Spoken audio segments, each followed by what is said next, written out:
Mi chiamo Federico, sono maggiorenne.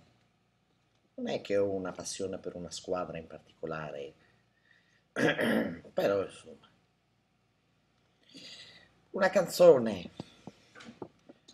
Ole, ole, ole, ole. Alessandro Del Piero, ole.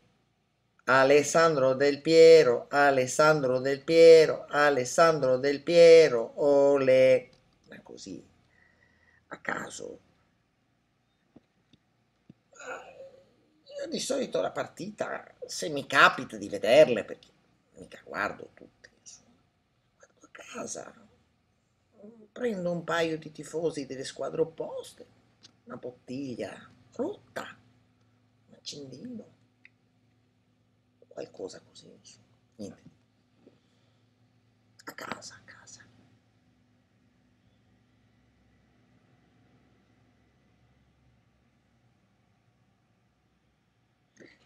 Calcio malato, persone malate io non ne vedo molte in giro, in Italia poi.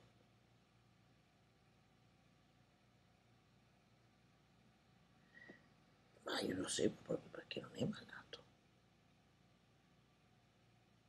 Mercato a posto.